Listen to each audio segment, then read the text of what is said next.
നമസ്കാരം, ഏവർക്കും സ്വാഗതം. ഇന്ന് നമ്മൾ നോക്കുന്നത് നിങ്ങളെ ചതിച്ച് കടന്നു കളഞ്ഞ നിങ്ങളുടെ പേഴ്സൺ, അവരുടെ ഇപ്പോഴത്തെ കറൻറ്റ് എനർജിയാണ് നോക്കുന്നത്. എന്താണ് അവരിപ്പോൾ അനുഭവിക്കുന്നത് എന്ന് നോക്കാം.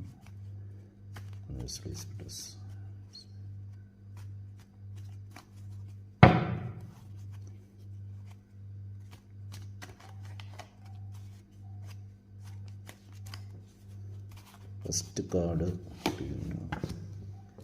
ദ ഹെർമിറ്റ് കാർഡാണ്. അതായത് അവർ ചെയ്തതിലൊക്കെ ഒരുപാട് കുറ്റബോധവും നിരാശയിലുമാണ്. ഒരു ചിന്തയിലാണ് അവരൊരു സന്യാസി തുല്യമായ ഒരു ജീവിതമാണ് അവരിപ്പോൾ നയിക്കുന്നത്. നിങ്ങളോട് ചെയ്തതിന് അവർ എണ്ണി അവർ തന്നെ സ്വയം ശിക്ഷിച്ച് ഉരുകിത്തീരുന്നൊരവസ്ഥയാണിപ്പോൾ. കേട്ടോ, അടുത്ത കാർഡ്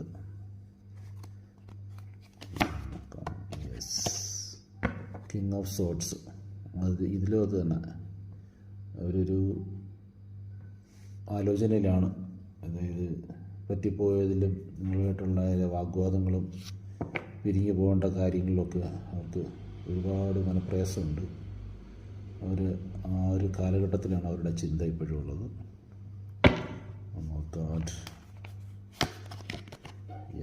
ഫോർ ഓഫ് സോർട്സ്. അവർക്ക് ഉറക്കമില്ല, ആഹാരമില്ല, ആ ഒരവസ്ഥയാണ്. ഊണിലും ഉറക്കത്തിൽ അവർക്ക് കുറ്റബോധം കൊണ്ട് അവർ നേറുകയാണ്. അവർക്ക് അതുപോലെ തിരിച്ചടികൾ കിട്ടിയിരിക്കുകയാണ്. ഒരു ജീവിതത്തിൽ ഇനി എന്ത് എന്നൊരവസ്ഥ, നാളെ ഒന്നും ഉണ്ടോയെന്നുമില്ല അറിയില്ല. ആ ഒരു അവസ്ഥയിലാണ് അവരിയ്ക്കുന്നത്. ഒരു പ്രാർത്ഥനയിലൊക്കെയാണ്. എന്തോ നിങ്ങളായിട്ട് ഒന്ന് ക്ഷമിച്ച് ക്ഷമ കൊടുത്ത് അവരോട് നല്ല ഇതിലേക്ക് വരണമെന്നാണ് അവർ ആഗ്രഹിക്കുന്നത്. അടുത്ത കാർഡ് ഫോർ ഓഫ് വൺസ്. നിങ്ങളൊരു മാനിഫെസ്റ്റ് ചെയ്യുന്നുണ്ട്. നിങ്ങളായിട്ട് ഒരു കൂടിച്ചേരൽ വേണമെന്ന് അവർ ആഗ്രഹിക്കുന്നുണ്ട്. പിന്നെ 7 ഓഫ് പെൻറ്റക്കിൾസാണ്. അത് അവർക്ക് കുറച്ച് നിങ്ങളിലേക്ക് കുറച്ച് ഇൻവെസ്റ്റ് ചെയ്യണമെന്ന് ആഗ്രഹിക്കുന്നുണ്ട്. സമയവും കുറച്ച് സ്വകാര്യ നിമിഷങ്ങളും കുറേ ഫീലിങ്സും ഒക്കെ നിങ്ങളിലേക്ക് ഇൻവെസ്റ്റ് ചെയ്യണം എന്നുള്ളൊരു ആഗ്രഹമുണ്ട്. അതിനെയൊക്കെ അവർ പണിയെടുക്കുകയാണ് ഇപ്പോൾ തൽക്കാലത്തേക്ക്.